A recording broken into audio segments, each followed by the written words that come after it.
5 hal yang bisa membatalkan pahala puasa tanpa disadari. Puasa itu bukan cuma soal menahan lapar dan haus, tapi juga menahan diri dari hal-hal yang bisa merusak pahala. Jangan sampai kita sudah susah payah berpuasa, tapi ternyata pahala kita habis begitu saja, karena kebiasaan yang sering kita lakukan tanpa sadar.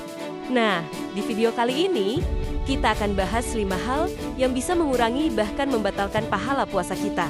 Yuk, simak sampai habis, biar ibadah kita makin berkualitas. Pertama, gibah ngomongin orang di belakang.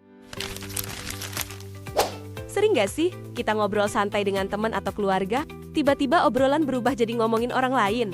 Tanpa sadar, kita sudah masuk ke dalam gibah, alias membicarakan keburukan orang lain di belakang mereka. Padahal, dalam Islam, gibah itu ibarat memakan bangkai saudara sendiri. Serem banget kan? Nabi Muhammad SAW juga pernah bersabda bahwa banyak orang yang berpuasa tapi tidak mendapatkan apa-apa, kecuali rasa lapar dan haus. Salah satunya ya karena mereka berpuasa, tapi tetap sibuk membicarakan keburukan orang lain.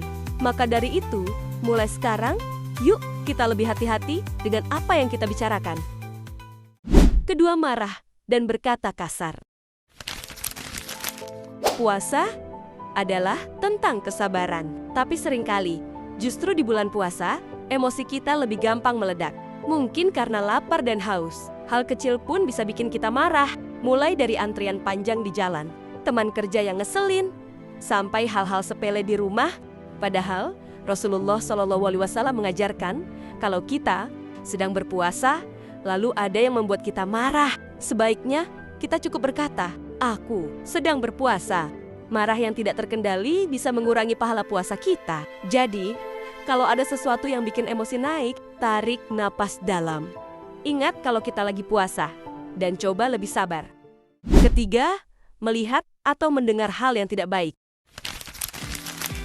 Di era digital ini, godaan buat melihat atau mendengar hal yang kurang baik itu makin besar. Scroll media sosial sebentar, tiba-tiba muncul konten yang tidak pantas. Dengar musik atau tontonan yang gak bermanfaat juga bisa mengurangi keberkahan puasa kita. Dalam Islam, bukan cuma mulut yang harus berpuasa, tapi juga mata dan telinga kita. Sebaiknya, selama Ramadan, kita isi waktu dengan hal-hal yang lebih bermanfaat, seperti mendengar ceramah, membaca Al-Quran, atau menonton konten yang bisa menambah wawasan. Dengan begitu, puasa kita nggak cuma sekadar menahan lapar, tapi juga jadi lebih berkualitas. Lanjut, part 2.